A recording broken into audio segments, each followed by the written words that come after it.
Ahoy, Shipmates! So, land-based activity. We're up here at Wayland's Smithy in Oxfordshire.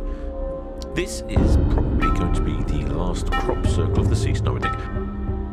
I've noticed the combine harvesters out and about, busy harvesting all day and all night at the moment. This long, hot, dry summer has made the harvest come slightly early,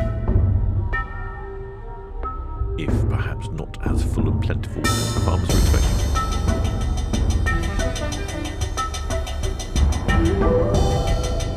This crop circle has a very intricate centrepiece here, sort of a woven piece in the middle.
Hope you enjoyed that one, Shipmates. Until next time.